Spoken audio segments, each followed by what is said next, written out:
Aujourd'hui, je traite une question qui nous a été envoyée par Jérôme. Je vous la lis. Pasteur, pourquoi les protestants acceptent de remarier des personnes divorcées? Jérôme, merci pour votre question, d'autant plus qu'elle m'est régulièrement posée. Nous allons faire un petit peu d'histoire de l'Église et revenir aussi sur les spécificités françaises concernant le mariage. Pour commencer, faisons un petit peu d'histoire de l'Église. L'idée d'un mariage qui est un sacrement, issu de la tradition catholique romaine, ne remonte précisément qu'en 1274 au Concile de Lyon sous le pape Grégoire X. Alors quand on parle de sacrement, faut-il encore avoir une base théologique? Un sacrement, c'est en quelque sorte un signe visible qui explique une vérité invisible. Pour nous, en tant que protestants, le baptême et la scène ou communion sont des signes visibles qui expliquent une réalité invisible.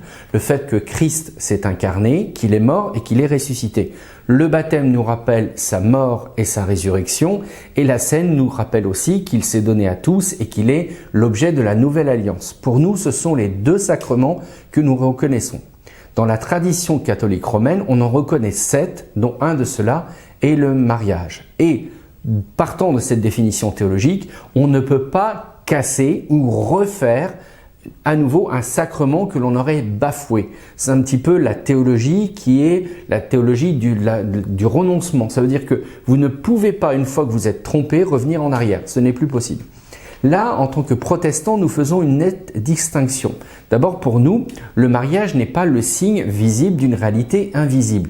C'est le signe qu'un homme et une femme, dans le cadre d'un rapport d'hétérosexualité, peuvent tout à fait s'aimer. De cet amour peut naître des enfants et ainsi de suite.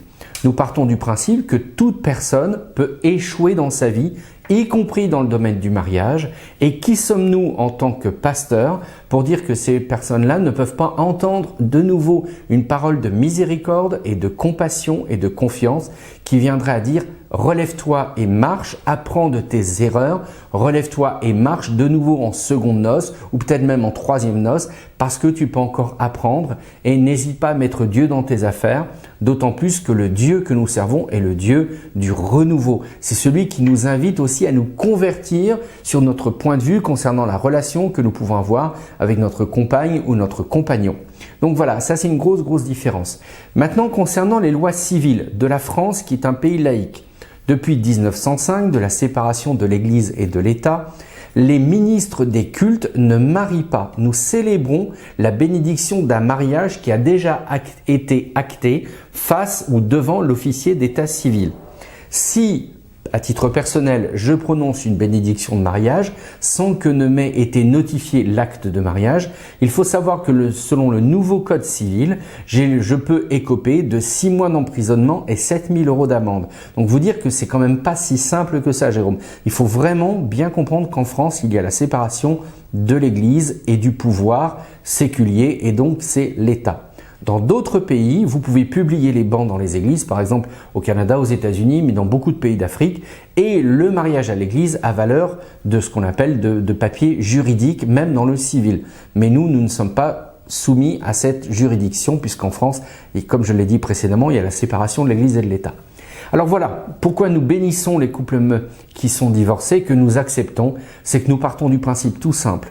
Toute personne, vous comme moi, nous pouvons nous tromper dans notre vie, nous pouvons échouer dans notre vie, mais nous prêchons un Dieu de miséricorde, un Dieu qui nous relève et qui nous dit « lève-toi et marche ». Et c'est pour cela qu'à chaque fois qu'un couple dont l'un des deux est divorcé ou les deux sont divorcés demande d'être accompagné par un ministre des cultes protestant, nous prenons le temps de bien expliquer avec eux qu'il faut apprendre de ses erreurs pour ne pas les reproduire et qu'à nouveau, avec Dieu, le renouveau est toujours possible à condition de convertir notre point de vue sur le mariage et faire en sorte que ça dure.